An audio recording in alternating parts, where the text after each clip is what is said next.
Смотрите, что мы вам можем предложить. Мы смонтировали третью плиту, третью плиту, вон, видите? Стоит сколько переведенного материала.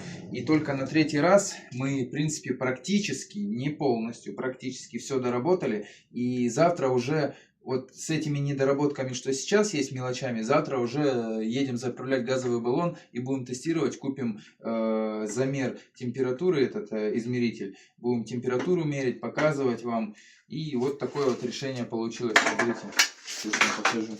Вот так вот решеточки, хозяйка убрала решеточки, да? И сюда в сторону выкинула. Надо ей помыть, да? Она взяла вот так вот эти чашечки, помыла. Все это будет вот так вот. Там будут капельники еще устанавливаться. Взяла, поставила. Все, у нее все работает. Включила. Тык-тык-тык-тык-тык-тык-тык. И все заработало. Ну все.